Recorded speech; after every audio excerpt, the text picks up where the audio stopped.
35 ans après, une zone de 30 km autour de Tchernobyl est toujours déclarée interdite. Ces 116 000 habitants ont dû partir et tout abandonner. Le nuage de Tchernobyl va survoler l'Europe. Des éléments radioactifs seront détectés jusqu'en Amérique du Nord et au Japon. En 2011, c'est au tour de la centrale de Fukushima d'exploser. Un rayon de 20 km autour de la centrale est déclaré No Man's Land. Les 90 000 riverains doivent quitter leur maison et s'exiler hors de la zone.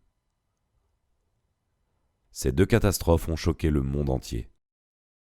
Pourtant, plusieurs pays choisissent aujourd'hui de prolonger au maximum la vie de leurs vieux réacteurs. Le risque d'accident augmente-t-il avec leur vieillissement ?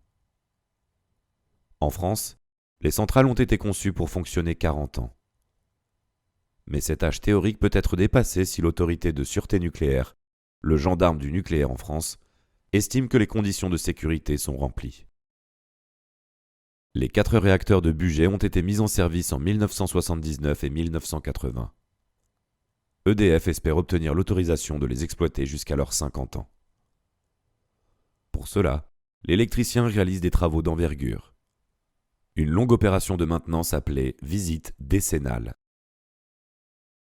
Mais pour obtenir cette prolongation, en plus des visites décennales, EDF doit aussi appliquer ce qu'on appelle le programme du grand carénage.